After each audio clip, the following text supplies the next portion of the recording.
când ai pus gând rău la cais. Unul acolo a mai scăpat un pic, dar nu știu până când vedem. Aici rămâne un prun din gama top, aici rămâne altul gama top. Cais a plecat, vine drujba, aici rămâne unul gama top. Aici avem de la domnul Bustea ceva, Caia, stai cu minte, Caia, ia uitați aici, ceva de nedescris. Caia, fii cu minte, luăm așa, câte unul de gust când venim în grădină. Acum nu pot focaliza, dar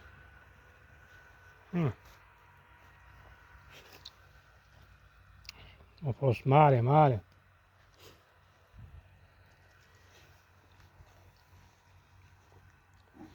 Aici tot din gama top, decât aici trebuie să desfac coroana în primăvară, pentru că nu asta a fost.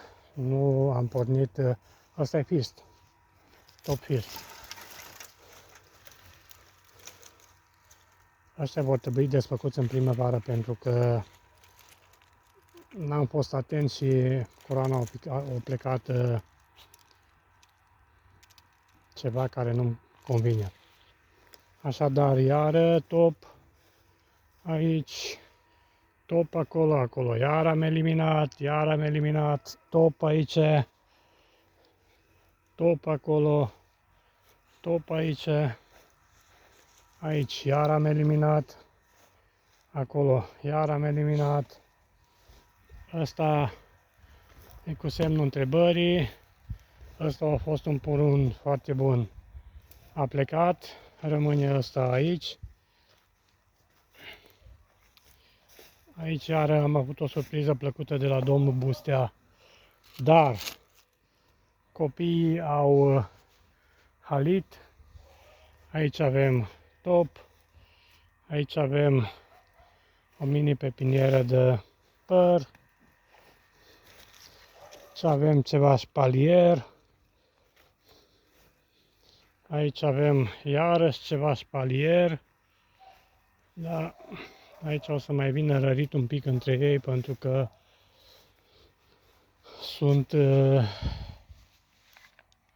sunt foarte deși și sunt unele soiuri care nu mă conving. Cum e, de exemplu, nu dau nume la soiuri, dar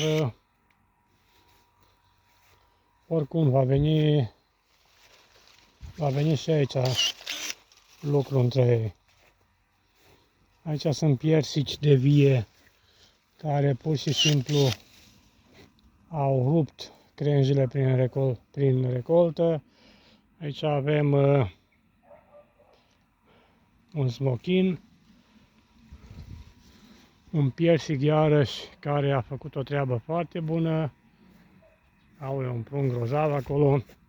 Aici, ca să avem mur, cel mai greu lucru într-o plantație e să scoți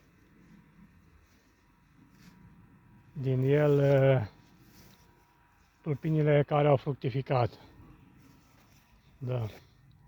Ăștia sunt pregătiți pentru anul care vine.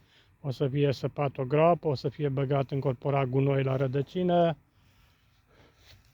Aici o surpriză plăcută de piersic. Azi am mâncat la fructe la greu.